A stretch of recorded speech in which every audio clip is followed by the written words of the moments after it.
കയ്യെത്തുന്ന ദൂരത്തൊരു ഉയർത്തെഴുന്നേൽപ്പ്.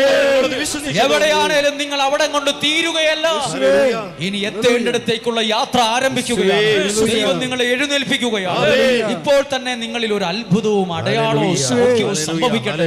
ഇപ്പോൾ തന്നെ നിങ്ങളുടെ ജീവിതത്തിൽ ചില അത്ഭുത കാര്യങ്ങൾ സംഭവിക്കട്ടെ.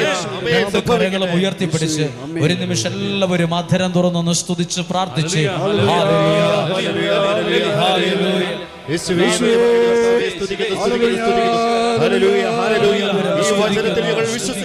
ഇന്ന് കേട്ട ആ വചനം പല ആവർത്തി മനസ്സിൽ സൂക്ഷിക്കണം. നല്ലതാ. ഞാൻ ചിന്തിച്ചിട്ടുണ്ട്, മരിക്കാൻ വേണ്ടി ഞാൻ മാത്രമേ പ്രാർത്ഥിച്ചിട്ടുള്ളൂ എന്നാണ് ഞാൻ വിചാരിച്ചത്. ബൈബിൾ വായിച്ചപ്പോഴറിഞ്ഞത് എന്നെപ്പോലെ തന്നെ വർഷങ്ങൾക്ക് മുമ്പ് വലിയ ആൾ പ്രാർത്ഥിച്ചിട്ടുണ്ടെന്ന്.